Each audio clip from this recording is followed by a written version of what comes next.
प्राण जाई जब छूट साथ करनी रह जावे अच्छी करनी निरख जग तेरा यश गावे अब से धर्म करो मेरा भाई अब से धर्म करो मेरा भाई काल तेरा नियर आए अब से When Christopher Columbus first came to the Caribbean in 1492, he thought he had reached the outskirts of India and that the Native Americans he encountered were Indians from India. He was mistaken, of course, but 3.5 centuries later, substantial communities of East Indians did in fact emerge in the region. After the emancipation of slaves in the British West Indies in the 1830s, local plantation owners persuaded the British colonial government to provide workers to replace the newly freed Africans and Afro-Caribbeans. Between 1845 and 1917, around 500,000 people came from India as indentured laborers to the West Indies, especially to Trinidad, Suriname, and Guyana, which was then called British Guyana. Their descendants, numbering about 1 million people, now constitute the largest ethnic groups in those 3 countries, where they live together alongside Creoles, or people of African and mixed race descent. Most of the indentured immigrants were peasants from the Bhojpuri region of India, today a poor, backward, and densely populated heartland of the subcontinent. They came to the Caribbean to work primarily on sugarcane plantations, and many of them remain agriculturalists even today.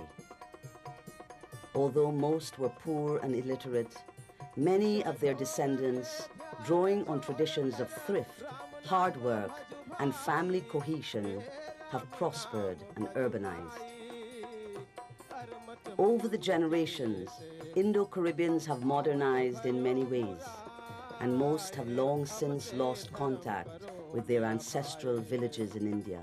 In Trinidad and Guyana, Hindi has been effectively replaced by English, and there is little direct contact with South Asia.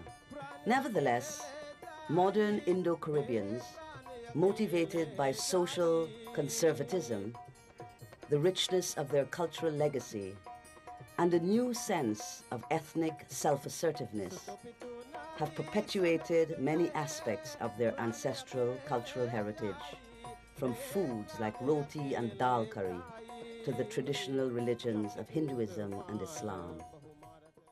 It is perhaps in the realm of music that the Indo-Caribbean cultural legacy is most dynamic and diverse. Some forms of music are practiced more or less in the same style as that heard in India's Bhojpuri region today. Chowtal, for example, is a springtime folk genre that is still sung as avidly in the Caribbean as in Bhojpuri, India.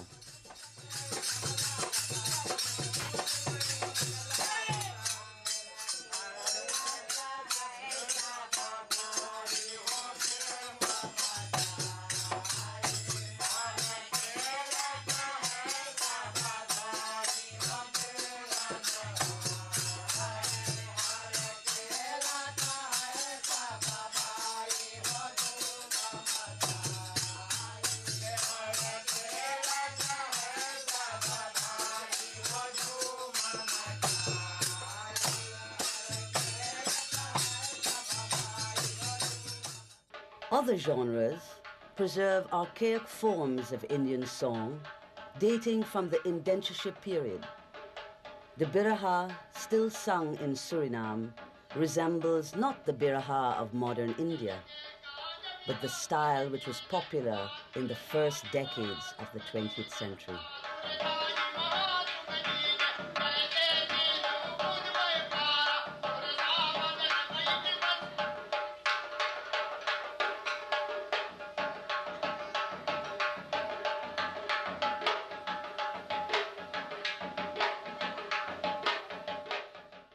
Still other forms of music have come to adapt and thrive in the Caribbean, while declining in South Asia itself. Tassa drumming, for example, has declined dramatically in India since the 19th century, but flourishes vigorously in Trinidad, where it is indispensable at Hindu weddings and at the Muslim Hosein or Muharram commemoration.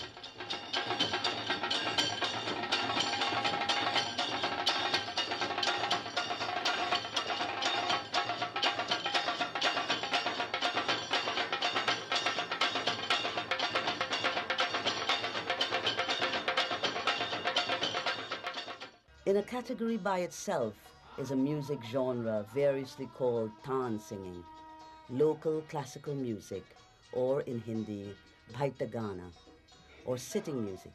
Taan singing is a refined soloistic genre cultivated by semi-professional specialists, featuring serious, generally devotional songs, sung in Hindi, accompanied by harmonium, the barrel drum or dholak, and a metal rod called dantal. Taan singing derives from the fragmentary forms of North Indian classical and semi-classical music brought by the immigrants a century ago. It is an original art form that has changed and evolved without being westernized or creolized. Like classical singers in India, Taan singers perform styles they call Drupad, Thumri, Tilana, Ghazal, and Bihar. But over the generations, these have become quite different from their counterparts in India. Rather than being a degraded corruption of Indian classical music, which few Taan singers have even heard, Taan singing is best seen as a unique music genre which has its own conventions and aesthetics and its own distinctive charm and vitality. हमारी